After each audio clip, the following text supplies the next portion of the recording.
I would rather have a country run like hell by Filipinos than a country run like heaven by the Americans. Because however a bad Filipino government might be, we can always change it.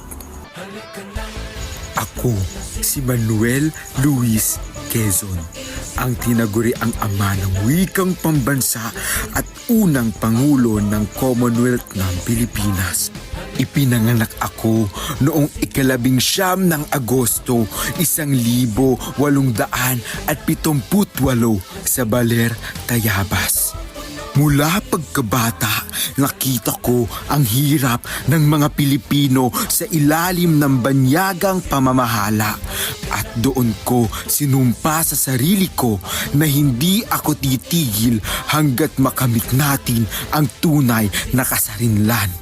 Bilang Pangulo, aking pinangunahan ang pagtatatag ng pamamahalang Pilipino sa ilalim ng Commonwealth upang paghahanda sa ating ganap na kalayaan.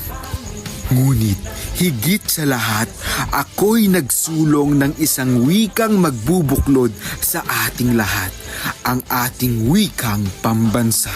Sapagkat naniniwala ako, ang wika ay kaluluwa ng bayan. At kung tayo ay walang sariling wika, hindi tayo tunay na malaya.